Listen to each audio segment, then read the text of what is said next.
అందరికీ నమస్కారం. ఈరోజు మీ అందరికీ నేను వినిపించబోయే కథ ఉండని జంటగా. రచయిత కోరుకొండ సత్యానంద్ గారు. ఇక కథలోకి వెళితే, ఇంటిలోనూ వీధిలోనూ వెంకట్రావుని అందరూ మంచివాడు మెత్తనివాడు అంటారు. 2 మాటలు మాట్లాడితే గొప్ప అంటారు. విశ్వనాథం మణిరత్నం సినిమాలకు మాటల రచయితగా పనికొస్తాడంటారు. వెంకట్రావు భార్య అనసూయ కాపురానికొచ్చిన కొత్తలో వనం మారిన లేడిలా బెదిరింది. జరుగుతున్న సంఘటనలకు ఆలోచనలు కదిలినప్పుడు అనసూయ అభిప్రాయాలు మాటల రూపంలో బయటకొచ్చేవి.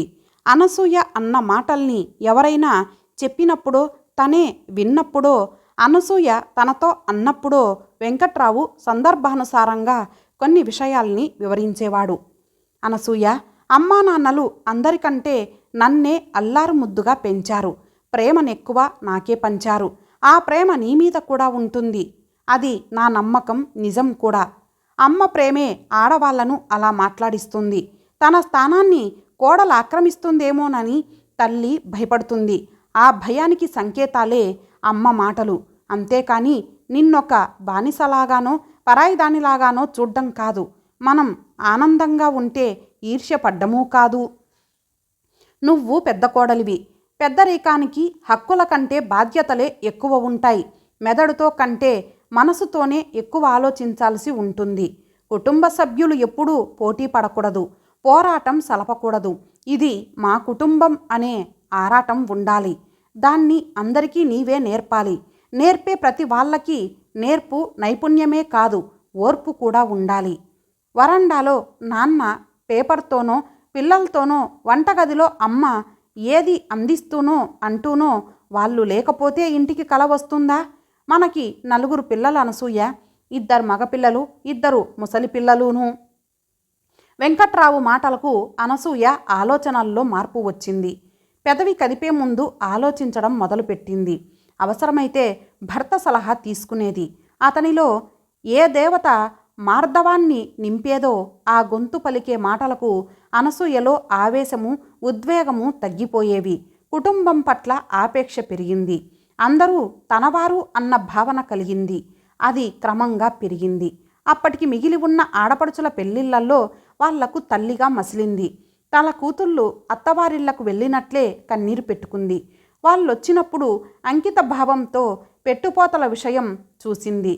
వాళ్ళ పురుళ్లలో పథ్యాలలో ప్రత్యేక శ్రద్ధ తీసుకుంది. అత్తమామలు ఇంట్లో ఉంటే తన కన్నవాళ్ల కంటే ఎక్కువ మక్కువతో చూసింది. వాళ్ళు మరుదుల ఇళ్లకు వెళ్తుంటే వెంటనే వచ్చేయమని మనస్ఫూర్తిగా చెప్పింది. తోడి కోడళ్ళు తమ పట్ల ప్రవర్తనలో లోపాలు అత్తగారు చెప్పినప్పుడు ఆమెని ఓదార్చింది. వాళ్ళ ప్రవర్తన పసిపిల్లల ప్రవర్తనగా సర్ది చెప్పింది. మామగారు పోయినప్పుడు అత్తగారు ఏడ్చిన విధానం చూసి అనసూయకి అనిపించింది, తనకు అప్పుడెప్పుడో పైకి మరోలా కనిపించే అత్తగారిలో ప్రేమ పాశాలు ఇంతటి విశ్వరూపంలో ఉన్నాయా అని. అత్తగారు పోయినప్పుడు భర్త గంభీర మౌనానికి భయపడింది. కురవని కన్నీళ్లు గుండెలో సుడులు తిరిగి ఎక్కడ హృదయ నాళాల్ని మెలిపెడతాయో అని కలవరపడింది. పోతూ పోతూ తన నుదుట మీద అత్తగారు పెట్టిన ముద్దుతో అర్థమయ్యింది. అత్తగారు ఆశించిన ప్రేమ తను సంపూర్ణంగా అందించినందుకు అంత అందంగా తన కృతజ్ఞతను తెలిపిందని. తను అతి జాగ్రత్తగా పెంచిన మొక్క మహావృక్షమయ్యాక ఆ వృక్షం నీడలో హాయిగా కూర్చొనే వ్యక్తిలా ఉన్నాడు వెంకట్రావు. అతనికిప్పుడు ఏ బాదరబందీ లేదు. అన్నీ అనసూయే చూసుకుంటుంది. అందుకే వెంకట్రావిప్పుడు అందరి దృష్టిలో ఎక్కువగా మాట్లాడనివాడు, నెమ్మదస్తుడు అయ్యాడు. అనసూయ తెలివితేటలు, చాకచక్యము ఉన్నదయ్యింది. కాలం కదులతో ప్రతి మనిషిలోనూ దశల పదనిసలను ఆరోహణ క్రమంలో ఆలాపిస్తోంది. వెంకట్రావు రిటైర్ అయ్యాడు. రిటైర్ అయ్యే ముందు పెద్ద కొడుకు సాగర్కి, అయ్యాక చిన్న కొడుకు విజయ్కి ఉద్యోగాలొచ్చాయి. ఉద్యోగాలు రావడంతో శ్రమంతా కొడుకులదే. అవి ఒకే ఊర్లో రావడంలో వెంకట్రావు కృషి ఉంది. రిటైర్ అయిన డబ్బుతో 2 పోర్షన్ల ఇల్లు కట్టాడు. ఒక పోర్షన్లో అందరూ ఉన్నారు. 2వ పోర్షన్ని అద్దెకిచ్చాడు. పెన్షన్ రాని ఉద్యోగంలో రిటైర్ అయిన వెంకట్రావు ఆ అద్దెనే పెన్షన్ అనుకున్నాడు. దాన్ని అనసూయకే ఇచ్చేవాడు. అనసూయ ఆ డబ్బుని ఇంట్లోకి ఖర్చు చేసేది. అది అయిపోయాక కొడుకుల నుండి అవసరమైన డబ్బునే అడిగి తీసుకునేది. వాళ్ళ జీతాల లెక్కలు, ఖర్చులు అనసూయ కానీ వెంకట్రావు కానీ అడిగేవారు కాదు. ఉద్యోగాలు వచ్చిన కొత్తలో జీతాలు చేతుల్లో పెడితే అందుకొని తిరిగి వాళ్ళకే ఇచ్చేవారు. ఆ తర్వాత లెక్కలు చెప్పబోతుంటే వారించేవారు. మాకు అందించాల్సింది మీ ప్రేమని, జీతాల్ని కాదు. ఇంటి అవసరాలు మీకు తెలుసు. అవసరమైనంత అడుగుతాను, ఇవ్వండి చాలు. మా అమ్మాయిని మీ అబ్బాయికి ఇవ్వడానికి అడగడానికొచ్చాం అని ఎవరో వచ్చే వరకు కొడుకులకు పెళ్ళీడు వచ్చిందని అనుకోలేదు. కొడుకుల్ని ఇంకా పసివాళ్లుగానే లాలించేవారు ఇంతవరకు. పెద్ద కొడుకు సాగర్కి సంబంధం కుదిర్చారు. ఒక అమ్మాయి అనసూయకు నచ్చింది. ఆ అమ్మాయే వెంకట్రావుకి నచ్చింది. ఆ అమ్మాయినే చేసేద్దామంది అనసూయ. జీవితాంతం కలిసి కాపురం చేయాల్సింది కొడుకు కాబట్టి కొడుకుని అడిగి చేద్దామన్నాడు వెంకట్రావు.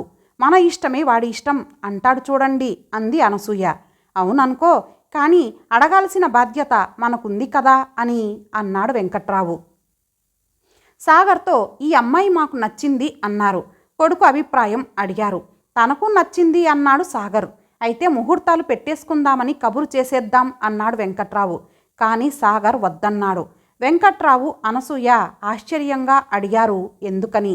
ఈ అమ్మాయి బాగుంది, నాకు నచ్చింది, పెళ్లి చేసుకుంటాను. కానీ మరో 2-3 సంబంధాలు కూడా చూడండి. ఈ అమ్మాయికున్న అర్హతలన్నీ ఉండి అదనంగా ఆస్తిపాస్తులు అధికంగా ఉండే అమ్మాయి దొరికితే ఆ అమ్మాయిని చేసుకుంటాను, దొరక్కపోతే ఈ అమ్మాయిని చేసుకుంటాను. అలా మాట్లాడుతున్న పెద్ద కొడుకు వైపు కళ్ళింత చేసుకుని చూస్తూ ఉండిపోయారు చాలాసేపు అనసూయ, వెంకట్రావులు. సాగర్ చెప్పిన లక్షణాలు ఉన్న అమ్మాయి దొరికింది. ఆ అమ్మాయే వాళ్ళింటి పెద్ద కోడలయ్యింది. ఆ మరు సంవత్సరంలో చిన్నబ్బాయి విజయ్కి సంబంధాలు చూడడం మొదలుపెట్టారు. ముందుగా విజయ్కి ఎలాంటి అమ్మాయి కావాలని అడిగారు. నాకు ఎలాంటి అమ్మాయి అయితే బాగుంటుందని మీరు అనుకుంటున్నారో ఆ అమ్మాయినే చేయండి. అయితే మీరు సంతృప్తి పడ్డంలో మాత్రం రాజీ పడకండి అన్నాడు. చిన్న కొడుకు అలా ఎందుకన్నాడో అర్థం చేసుకున్నారు అనసూయ, వెంకట్రావులు. పెద్ద కోడలు అప్పుడప్పుడు ప్రవర్తించిన విధానం, అన్న మాటలు ఆ ఇంట్లో చిన్న చిన్న దుమారాల్ని రేపింది. ఆ సందర్భాల్లో రెచ్చిపోయిన విజయ్ని వారించేది అనసూయ. వదిన తల్లిలాంటిది. నాకు గౌరవం ఇచ్చినంత మాత్రానే నువ్వు మంచి కొడుకువి అయిపోవు. వదినను అలాగే చూడాలి. కొత్త ప్రదేశం, కొత్త మనుషులం. అత్తింట్లో అడుగుపెట్టిన ఆడపిల్లల్లో కలిగే అలజడికి ప్రతిరూపమే వదిన ప్రవర్తన. నీ కంటికి మంచిదానిలా కనిపించే మీ అమ్మ కూడా కొత్తలో అత్తారింట్లో ఆ అలజడికి గురయ్యింది. తికమక పడిపోయి తొందరపడింది. పరిస్థితులు, మనస్తత్వాలు అర్థమైతే వదిన నాకంటే మంచిదవుతుంది. ఆ సంవత్సరంలో విజయ్కి కూడా పెళ్లి చేసేశారు. ఆ ఇల్లు ఇప్పుడు సంపూర్ణంగా కనిపించింది అనసూయ, వెంకట్రావులకి. మనుమలు, మనవరాళ్ళు కూడా వచ్చాకే ఇంటికి అసలైన ఆనందం వెల్లివిరుస్తుంది అని అనిపించింది వాళ్ళకి. ఆ రోజు కోసమే వాళ్ళిద్దరూ ఎదురు చూస్తున్నారు. కానీ ఆ రోజు రానేలేదు. అకస్మాత్తుగా ఊహించని రోజొకటి వచ్చి పడిపోయింది. నివురు కప్పిన నిప్పు ఒక్కసారిగా రాజుకుంది తోడి కోడళ్ళ నడుమ. అది ఆర్పడానికి వీలు లేనంత వేగంగా పెద్దదైపోయింది. అంత పెద్దదైపోవడానికి కారణం ఆ అగ్ని కాజ్యం పోసుకున్నారు అన్నదమ్ములిద్దరూ అనవసరంగా, అనాలోచితంగా. అదుపు తప్పిన అగ్నిని ఆర్పడానికి ప్రయత్నిస్తే ఒళ్ళు కాలుతుంది. అనసూయ, వెంకట్రావులు అదే చేశారు. వాళ్ళకి ఒళ్ళు కాలలేదు, కానీ మనసు కాలిపోయింది. జరిగిన విషయాల్ని కూలంకషంగా చర్చిస్తే కొన్ని విషయాల్లో ఒక జంటకి, మరికొన్ని విషయాల్లో రెండో జంటకి చెడ్డవాళ్ళైపోయారు. అందరికందరూ చెడ్డవాళ్ళైపోయారు. ఎవరినీ చెడ్డవాళ్ళనుకొనిది అనసూయ, వెంకట్రావులే. కానీ అది అక్కడితో ఆగింది కాదు. 2 నెలల కాలంలో అన్నదమ్ములిద్దరూ ఒకరికి తెలియకుండా మరొకరు ప్రయత్నించుకున్నారు. 2 రోజుల తేడాతో తనకి ట్రాన్స్ఫర్ అయ్యిందని, భార్యతో వెళ్ళిపోతున్నానని ఇద్దరూ విడివిడిగా తల్లిదండ్రులకు చెప్పారు. ఒకరి విషయం ఒకరికి తెలిసి ఒకళ్ళ వైపు ఒకరు చూసుకున్నారు ఆశ్చర్యంగా. వెళ్ళిపోయేవాణ్ణని చెప్తే నేనిక్కడే ఉండిపోయేవాడినిగా, పీడా వదిలిందని. నువ్వే చెప్పలేకపోయావా? గబ్బు పోతోందని హాయిగా ఇక్కడే ఉండేవాణ్ణి. పెళ్ళాం చాటు వెదవ్వి, ఒక్క మాట చెప్పి ఏడవలేకపోయావా? చచ్చు సన్నాసివి, నీకు చెప్పేదేమిట్రా? చెప్తే నాకంటే ముందు వెళ్ళిపోయి ఒక్కడివే పెళ్ళాంతో కులుకుదామనుకున్నావా? ఇప్పుడేం చేద్దామైతే అమ్మా నాన్నల్ని? వాళ్ళని తీసుకెళ్ళిపోదాం. నువ్వు తీసుకెళ్ళు, పెద్దవాడివిగా. నాది నీలా కాళ్ళు ఊపుకొని కూర్చునే ఉద్యోగం కాదు. అందుకే నీకు సాయంగా ఉంటారు, నువ్వే తీసుకెళ్ళు. చిన్నవాడివైనా చాలా తెలివితేటలు నేర్చావు. నీకు ఉద్యోగం రాకముందు నేను 3 పోషించాను, అందుచేత నువ్వే తీసుకెళ్ళు. ముందు నీకు పెళ్ళయ్యింది, నీ పెళ్ళాం తిన్నదాంట్లో నా జీతము కలిసింది. ఆ మాత్రం లెక్కలు నాకు వచ్చు. నా చదువులకి అయిన ఖర్చు కంటే నీ చదువులకే ఎక్కువ ఖర్చయింది. నాకు మొదటి ఇంటర్వ్యూలోనే ఉద్యోగం వచ్చింది. నీవి మొత్తం 10 ఇంటర్వ్యూలు. ఎంత ఖర్చయిందో లెక్కలు వేసుకో. 4 ఇంటర్వ్యూలకి ఖర్చులకి నేనే కదా ఇచ్చాను, మరచిపోయావా? నువ్వు నాకంటే 4 ఏండ్ల ముందు పుట్టావు. ఆ 4 ఏండ్లకి ఎంతవుతుంది ఖర్చు? పెద్ద కొడుక్కే జరిగినట్లు చిన్నవాడికి జరుగుతుందా? లెక్కలేస్తే చాలా వస్తాయి. ఏదైనా పెడితే అమ్మ అన్నయ్యకో, నాన్న తమ్ముడికో అని అడిగే అన్నదమ్ములిద్దరూ అలా మాట్లాడుకుంటూ ఉంటే తెల్లబోయి చూస్తూ ఉండిపోయారు అనసూయ, వెంకట్రావులు. ఏం చేద్దామో చెప్పు, నువ్వే చెప్పు. 6 నెలలు నీ దగ్గర, 6 నెలలు నా దగ్గర అయితే ముందు ఎవరి దగ్గర? నీ దగ్గర కాదు, నీ దగ్గర. పెద్దవాడివి, ముందు నీ దగ్గర. ఇప్పుడు నా పరిస్థితి బాగోలేదు, నీ దగ్గరే ముందు. అదేదో అమ్మా నాన్నల్లే అడుగుదాం. సాగర్, విజయ్ ఇద్దరూ అనసూయ, వెంకట్రావుల ఎదురుగా నిలబడ్డారు. ముందు ఎవరి దగ్గర ఉంటారమ్మా? అన్నయ్య దగ్గర ఉంటారా అమ్మా?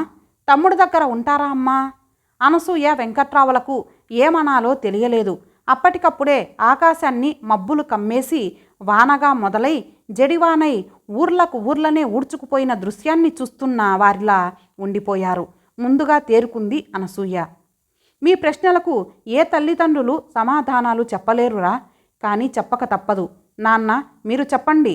అడగడానికి మీకు వచ్చిన నోరు, సమాధానం చెప్పడానికి నాకు రావడం లేదురా. నోరు రాకపోతే సైగల్లో చెప్పండి. అలా అన్న పెద్ద కొడుకుని చాచిపెట్టి కొట్టాలనుకుంది అనసూయ. కానీ అల్లరి చేసినా చిన్నప్పుడే ఆ పని చేయలేదు. చెట్టంత ఎదిగిన వాడిని, కొడుకు నుండి భర్తగా ఎదిగిన వాడిని ఎలా కొట్టగలదు? అంతలో పెద్ద కోడలు భర్తకి సైగ చేసింది రమ్మన్నట్టు. సాగర్ భార్య దగ్గరకు వెళ్ళాడు. ఇద్దరు గదిలోకి వెళ్ళి కాసేపటికి బయటికి వచ్చారు. అమ్మ, అందరికీ వీలయ్యేది ఒకటే, అదే చెప్తాను. ఏమిటి? ముందు నువ్వే తీసుకెళ్తావా? అలా అడుగుతున్న విజయ్ని భార్య పిలిచింది. ఇద్దరూ గదిలోకి వెళ్ళి కాసేపట్లో వచ్చారు. అమ్మా, మా ఆలోచన మారింది. ఏమిట్రా, ఎవరూ వెళ్ళడం లేదా? ట్రాన్స్ఫర్లు క్యాన్సిల్ చేయించుకోవాలనుకుంటున్నారా? ఇప్పటికైనా మించిపోయిందేం లేదురా. తెలిసిన వాళ్లతో చెప్పి ఎలాగో ఆపు చేయిస్తాను. తల్లిదండ్రులను దైవాలుగా చూస్తారు కొంతమంది కొడుకులు, కానీ అలా అడిగిన తల్లిదండ్రులను వెర్రివాళ్లుగా చూశారు ఆ కొడుకులు. 6 నెలల చొప్పున మిమ్మల్ని మా దగ్గర ఉంచుకోవడంలో అర్థం లేదు. మీ ఇద్దరినీ చూసుకోవాల్సిన బాధ్యత మా ఇద్దరికీ ఉంది.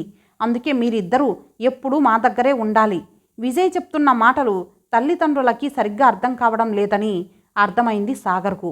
అందుకే తమ్ముణ్ణి ఆగమన్నాడు. తమ్ముడికి చెప్పడం రావట్లేదని విసుక్కున్నాడు. అమ్మ, మాకు మీ ఇద్దరూ కావాలి. మిమ్మల్ని ఇద్దరినీ విడిచి మేమెప్పుడైనా ఉన్నామా? మా ఆవిడకి మరదలకి ఉన్న తెలివితేటలు తమ్ముడికి నాకు లేకపోయాయి. మీరిద్దరూ సంవత్సరమంతా మా దగ్గర ఉండాలి. మధ్యలో మళ్ళీ విజయ్ అందుకున్నాడు. అన్నయ్యకి చెప్పడం అసలు రాదన్నాడు. చెప్పడంలో తనే నయమన్నాడు. ఏ నెల నుండి ఏ నెలైనా 6 నెలలు నా దగ్గర, తర్వాతే 6 నెలలు అన్నయ్య దగ్గర ఉండాలి. నువ్వు నా దగ్గరుంటే నాన్న వాడి దగ్గర ఉంటారు. 6 నెలలు పూర్తయ్యాక నాన్న నా దగ్గరకు వస్తారు, నువ్వు వాడి దగ్గరికి వెళ్తావు. ఒక కెరటం విరిగి పడినట్లయింది అనసూయ, వెంకట్రావులకి. ఇద్దరు పసిపిల్లలు కళ్ళ ముందు పెరిగి రాక్షసులై వాడి గోర్లతో గుండెల్ని చీల్చుతున్నట్లు అనిపించింది. ఏమైందిరా మీ ఇద్దరికి? మీరిద్దరూ పాలని నా 2 గుండెల్లోంచి పీల్చుకున్నారా? అప్పుడే మీకు తెలివి ఉంటే చెరో గుండెని పంచుకునేవారేమో కదరా. ఏమండి, చూడండి, మన పిల్లలు మనల్ని పంచుకుంటున్నారు. మనం వీళ్ళని చిన్నప్పుడు అన్నం కలిపి పెట్టడానికి పంచుకున్నామా? పోటీ పడ్డాం కానీ. పక్కలో పడుకోబెట్టుకోవడానికి పంచుకున్నామా? ఇద్దరినీ పెనవేసుకున్నాం కానీ. వీళ్ళు బడికో బయటికో వెళ్ళినప్పుడు కూడా మన ఇద్దరి కళ్ళల్లోనూ కదలాడలేదు. ఎవరు రావడం ఆలస్యమైనా మన కళ్ళల్లో కన్నీళ్ళు ఒలకలేదు. అనసూయ ఎన్ని అన్నా వెంకట్రావేమీ మాట్లాడలేదు. కళ్ళ ముందే అన్నీ జరిగిపోతున్నా అనసూయను పొదివి పట్టుకొని చూస్తూ ఉండిపోయాడు. వారం రోజులైంది. ఇంట్లో సామాన్లు పంచుకొని మూటలు కట్టేసుకున్నారు. ఇప్పుడు వాళ్ళుంటున్న ఆ పోర్షన్ అద్దెకివ్వడానికి అడ్వాన్సు పుచ్చేసుకున్నారు. 2 వ్యాన్లు మాట్లాడారు. వాళ్ళు వెళ్ళబోయే ఊర్లకు ముందుగా వెళ్ళి ఇల్లు చూసుకున్నారు. ఒకరు తల్లిని కలిపి మరొకరు తండ్రిని కలిపి రైలు టికెట్లు రిజర్వ్ చేయించేశారు. ఈ వారం రోజులు భర్త బలవంతం మీద ఏం తిన్నదో ఏం తాగిందో, తన భర్తని తనను పంచుకుంటామని కొడుకులు చెప్పిన రోజు హిస్టీరిక్గా ఏవేవో మాట్లాడి కళ్ళు తిరిగి పడిపోయిన తర్వాత ముఖం మీద భర్త నీళ్లు చల్లితే స్పృహలోకి వస్తుండగా ఎదురుగా కనిపించిన దృశ్యమే ఆమెకు మళ్ళీ మళ్ళీ కళ్ళల్లో కదలాడుతోంది. సాగర్, విజయ్ ఇద్దరూ చెరో కుర్చీలో కూర్చున్నారు. తను అరచి ఏడ్చి సొమ్మసిల్లి పడిపోయినా వాళ్ళ మాటలు కొనసాగించినట్లుగానే ఉన్నారు. మనం వాదించుకోవడం అనవసరం. ఇందాక అమ్మా నాన్నల్ని ముందు ఎవరు తీసుకెళ్లాలని వాదిస్తూ టైం వేస్ట్ చేశాం. ఇప్పుడు అలా కాదు. అమ్మ ఎవరి దగ్గరో నాన్న ఎవరి దగ్గరో తేల్చుకోవడానికి ఒక ఉపాయం చెప్తాను. సాగర్ జేబులోంచి రూపాయి బిళ్ళ తీశాడు. తర్వాత తమ్ముడి వైపు, భార్య మరదలి వైపు చూశాడు. నేను బొమ్మ కోరుకుంటాను. నీది బొరుసు. బొమ్మ పడిందనుకో అమ్మ ముందు నా దగ్గరుంటుంది. బొరుసు పడిందనుకో నాన్న ముందు నా దగ్గరుంటారు. సాగర్ రూపాయి బిళ్ళని పైకి ఎగరవేశాడు. ఏం పడిందో అనసూయకి కనిపించలేదు, చూడలేదు కూడా. పడిన నాణెం వైపు ఉత్సాహంగా పరిగెత్తి వెళ్ళి చూసిన కొడుకులు కోడళ్ళే కనిపించారు. ఇంకా తెల్లవారలేదు. తెల్లవారితే ప్రయాణం. ఆ రాత్రి అనసూయ నిద్రపోలేదు. వెంకట్రావు కళ్ళు మూసుకున్నాడంతే. అనసూయ ఇందాకిందాకే పూర్తిగా తేరుకుంది. తేరుకొని ఆలోచించింది. ఆలోచనల్ని ఒక మార్గంలోకి మళ్లించింది. భర్తను లేపి చెప్పింది, నీకొచ్చిన ఆలోచన నాకు వచ్చింది. నీకు వస్తుందో లేదో అని ఆగాను. నీకు నచ్చుతుందో లేదో అని అనుమానించాను. దెబ్బతిన్నట్లు చూసింది అనసూయ. నీది తల్లి మనసు. అదెప్పుడు మరింత మెత్తబడుతుందేమో కానీ ఏమాత్రం గట్టిపడదు. వాళ్ళు ఎలాంటి వారైనా కొడుకులు కళ్ళ ముందుండాలని ఆశపడుతుంది. కోపంలో ఆ ఆశ ఎగిరిపోయినా మనసు చల్లారాక అది మళ్ళీ ఎగురొచ్చి గుండె కొమ్మ మీద వాలుతుంది. దాన్ని విదిలించి కొట్టడం ఇష్టం లేకే నేను పైకి అనలేదు. ఏమండి, మీరన్నది నిజమే. ఆ ఆశ నాకు లేకపోలేదు. కానీ ఆ ఆశ కంటే మీ నీడ నాకు ముఖ్యం. నేను ముందు మీ భార్యని, తర్వాతే వాళ్ళ అమ్మని. అయితే నీ ఇష్టం. తెలతెలవారుతుండగా తలుపు తట్టిన చప్పుడయ్యింది. తలుపు తెరిచింది అనసూయ. గుమ్మంలోంచి లోపలికి అడుగుపెట్టిన కొడుకులిద్దరూ ఆ గదిని చూసి ఆశ్చర్యపోయారు. ఆ గదిలో ఓ మూలనున్న మూటల్లో కొన్ని విప్పి ఉన్నాయి. అందులో ఉన్న సామాన్లు కొన్ని విప్పి ఉన్నాయి. అందులో ఉన్న సామాన్లు ఆ గదిలో ఎప్పటిలా సర్దేసి ఉన్నాయి. అనసూయ అప్పటికే స్నానం చేసేసింది. దేవుడికి పూజ కూడా చేసేసింది. వెంకట్రావు చాప మీద గోడ కానుకొని కూర్చొని పేపర్ చదువుకుంటున్నాడు. అమ్మ, ఇదేమిటి మూటలు విప్పేసి ఉన్నాయేంటి? నేనే విప్పాను. ఆశ్చర్యంగా ఈ గదిలో సామాన్లు ఇక్కడ పెట్టిన మూటల్లోనే ఉన్నాయి. ఇవన్నీ మీ నాన్న సర్దారు. ఎందుకు? మేం మీతో రావడం లేదు. అదేంటమ్మా? అవును, మేమిక్కడే ఉండిపోతున్నాం. సామాన్లు ప్యాక్ చేసేశాం. వ్యాన్లు మాట్లాడేశాం. మా సామాన్లు ఇక్కడే ఉన్నాయి. పంచుకున్న సామాన్లు పట్టుకుపోండిరా. సామాన్లు వ్యాన్లో నిండిపోయేటంతగా లేవుగా. ఈ గదిలో ఉన్న సామాన్లలో ఏవైనా అవసరమైతే పట్టుకెళ్ళండి, కాదనం. మరి రైలు టికెట్లు రిజర్వేషన్ చేశాం కదా, మా ఇద్దరి టికెట్లు రద్దు చేసేయండి. నష్టం డబ్బు రూపంలో కొద్దిగా ఉన్నా రద్దు చేసుకునే వీలున్న ప్రయాణం రా ఇది. కానీ మేమిప్పుడు ఆగిపోతుంది ఎవరు రద్దు చేసుకోలేని చివరి ప్రయాణంలో మీ నాన్నను నేను కళ్ళెదుట చూసుకోవడానికి, చివరి వీడ్కోలు తీసుకోవడానికి. మా దగ్గర ఉంటే మీకు ఎలాంటి లోటు ఉండదనే కదమ్మా మిమ్మల్ని రమ్మంటుంది. కొడుకులకు తల్లిదండ్రులిద్దరినీ తమ వద్ద ఉంచుకోవాలనుకుంటారు. కానీ మీలో మీరు పోట్లాడుకొని మీరు విడిపోతూ మమ్మల్ని వేరు చేయాలనుకుంటున్నారు. పురిటికి భార్యలు కన్నవాళ్ళిళ్ళకు వెళితే వారానికో మారు పరిగెత్తిన మీరు సెలవులు లేక ముందుగా భార్యల్ని అత్తగారింటికి పంపి పండుగ ఎప్పుడొస్తుందా అని ఉవిల్లూరిన మీరు అమ్మా నాన్నలు బతికినన్నాళ్ళు ఎలా విడివిడిగా ఉండగలరని ఆలోచించండిరా. కలిసి బతికిన ప్రతి సంవత్సరము బంధం మరింతగా పెనవేసుకుంటుందని అర్థం చేసుకోండిరా. విడిగా బతకడం మాకు వీలయ్యే పని కాదు. ఇంతలోనే చాలా ఆలోచించేసుకున్నారు. మీ ఆలోచనలు మీవే కానీ మా ఆలోచనలు అర్థం చేసుకోరా? అర్థం చేసుకున్నాంరా. మా ఇద్దరిని మీ ఇద్దరి దగ్గర విడివిడిగా ఉండమంటున్నది ఎందుకో మాకు అర్థమయ్యిందిరా. నాన్న బయటి పనులు చూసుకుంటే కొడుక్కి సులువు. వరండాలో కాపలా కుక్క అక్కర్లేదు కూడా. తల్లి ఇంటి పని చేస్తే కోడలికి సులువు. పని మనిషి కూడా అక్కర్లేదు. 6 నెలలు భార్యాభర్తలిద్దరూ సుఖపడ్డమో ఇద్దరూ ఇబ్బంది పడ్డమో కంటే 6 నెలలకొకరు సుఖపడ్డం మంచిది కదా అన్నది మీ ఆలోచన కాదంటారా? డీప్గా ఆలోచిస్తే ప్రతి నిర్ణయానికి వంక వెదకొచ్చమ్మా. మమ్మల్ని పోషించాల్సిన బాధ్యత మీకుంది. కారణాలు వెదకాలన్న వంకర ఆలోచన వస్తే మీకు రావాలి, కానీ మీ నీడలో బతకాల్సిన మాకెందుకొస్తుందిరా? తప్పించుకోవాలనుకునే వాళ్ళు కొడుకులు, తప్పించుకోలేని వాళ్ళు తల్లిదండ్రులు. ఇప్పుడు మీరు చేస్తుంది తప్పించుకోవడం కాదా? అవునరా, మాది తప్పించుకోవడమే. బంధాలు తెంచుకొని తలపుల్లోనే కలుపుకోవాలన్న పరిస్థితిని తప్పించుకోవాలనే నేను ఇలా మాట్లాడుతుంది. అందుకే నాన్న మౌనంగా ఉండిపోయిందిను. బంధాలు అనుబంధాలు అనుకుంటే ఈ రోజుల్లో మనుగడ కష్టమమ్మా. మీరు అనుకోకండి. మీ పిల్లలతో భర్తలతో అనుబంధాలు పెంచుకోండి. రాళ్ళలాగా దొర్లిపోండి, యంత్రాల్లా కదిలిపోండి. అది మీ ఇష్టం. కానీ మేము అలా ఉండలేం. రాళ్ళని కరిగించే ప్రేమానురాగాల్లో పెరిగాం, తిరిగాం. మమ్మల్ని ఇలా వదిలేయండి, వదిలేసి వెళ్ళిపోండి. అంతేనా? అంతే. ఆ తర్వాత సాగర్, విజయ్ ఏమీ మాట్లాడలేదు. ఈ సంభాషణ మొదలైన కాసేపట్లోనే వచ్చిన వాళ్ళ భార్యలిద్దరూ వాళ్ళ వెనుకే నిల్చున్నారు. అన్నీ విన్నారే కానీ ఏమీ మాట్లాడలేదు. అనసూయ అక్కడి నుంచి వెళ్ళిపోయి రోజులాగే ఇంటి పనిలో పడిపోయింది. వెంకట్రావు మళ్ళీ పేపరు చదవడంలో పడిపోయాడు. 2 వ్యాన్లు అప్పుడే ఆ ఇంటి ముందు ఆగాయి. మరో గంటలో ఆ ఇంటిలో ఓ ముసలి జంట ఒంటరిగా మిగిలిపోయింది. అప్పుడంది అనసూయ, ఏమండి, మనం చేసింది తప్పు కాదు? తప్పే వాళ్ళ దృష్టిలో, నా దృష్టిలో మాత్రం కాదు. మీకు బాధగా లేదు? ఎందుకుండదు? వాళ్ళు కన్నవాళ్ళు కాదా? విదిలించుకొని మరీ వెళ్ళిపోయారు కదా. ఒక రైల్వే స్టేషన్లో ఎదురెదురు ఊర్ల నుండి వచ్చిన 2 రైళ్ళు లాగుతాయి. ఒక రైల్లో ఒక ముసలాయన ఉంటాడు, రెండో రైల్లో ఒక ముసలామె ఉంటుంది. వాళ్ళలా 6 నెలలకు ఒకసారి అవే రైళ్ళు ఎక్కుతారు. అదే స్టేషన్లో ఆ 2 రైళ్ళు ఎదురవుతాయి. ఆ ముసలాళ్ళిద్దరూ 40 ఏండ్లు కాపురం చేసిన భార్యాభర్తలు. అనసూయ ఆగితే వెంకట్రావు అందుకున్నాడు. ఆగిన ఆ 2 రైళ్లలోంచి ఇద్దరూ దిగుతారు. ఒకరినొకరు వెదుక్కుంటారు. తీరా ఎదురు పడ్డాక గొంతు గుండెలో ఎక్కడో చిక్కుకుపోయి ఏమీ మాట్లాడుకోలేరు. వెంకట్రావు ఆగిపోయాడు. అనసూయ మాట్లాడింది. అతి కష్టం మీద గొంతు పెగల్చుకొని ఏదో మాట్లాడుకునే అంతలో వాళ్ళెక్కిన రైళ్లలో ఒక రైలు కూతపెట్టి కదులుతుంది.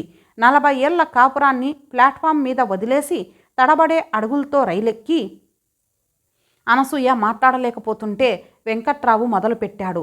రైల్లోంచి తల బయటకు పెట్టి చూస్తే అవతల వ్యక్తి మసగ్గా కనిపిస్తే వణికే చేతులతో కళ్ళజోడు తీసి పెట్టుకొని చూడబోతే అనసూయ వణికే పెదవులతో అంది, కళ్ళ నీళ్లు వాళ్లకు ఆ అవకాశం ఇవ్వదు. ఒక రైలు సాగిపోతుంది. ప్లాట్ఫామ్ మీద ఒంటరిగా మిగిలిపోయిన వ్యక్తి గొనుక్కుంటున్నట్లుగా ఏదో అనుకుంటూ ఉంటే అంతలో రెండో రైలు కూత పెడుతుంది.